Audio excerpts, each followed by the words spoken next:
सुभद्रा योजनारू कटिपारे आपणक ना। हाँ आज्ञा, ओडिशा सरकार सुभद्रा योजनारू अयोग्य हिताधिकारी को बाद देवाई एक बड़ पदक्षेप ग्रहण करिसेंती। एहा सहित योग्य महिला को एही योजना रे शामिल करिया पई एक जांच प्रक्रिया आरंभ करा जाउछि।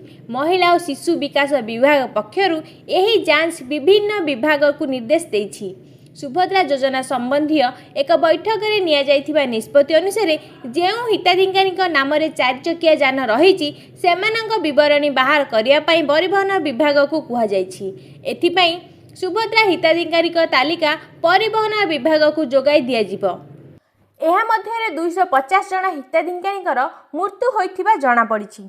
प्रकृत में केते जन मृत और केते जन जीवित अछंती ताहार जांच करिया पई स्वास्थ्य और परिवार कल्याण विभाग को दायित्व दिया जाइछि। एही विभाग जन्म और मृत्यु पंजीकरणर समस्त तथ्य जोगाई देब। सेहीपरि खाद्य जोगाण और खाउटी कल्याण विभाग हिताधिकारी प्रकृत आय संपर्क में तथ्य जोगाई देब एवं मृत हिताधिकारी समस्त तथ्य जांच करिब। ओडिशा कंप्यूटर एप्लिकेशन सेंटर बा ओकाक समस्त विभाग को हिताधिकारी आवश्यक तथ्य जोगाई देब। संप्रत विभाग गुड़ी को यथाशीघ्र जांच शेष करी रिपोर्ट दाखल करने को निर्देश दिया जाइछि।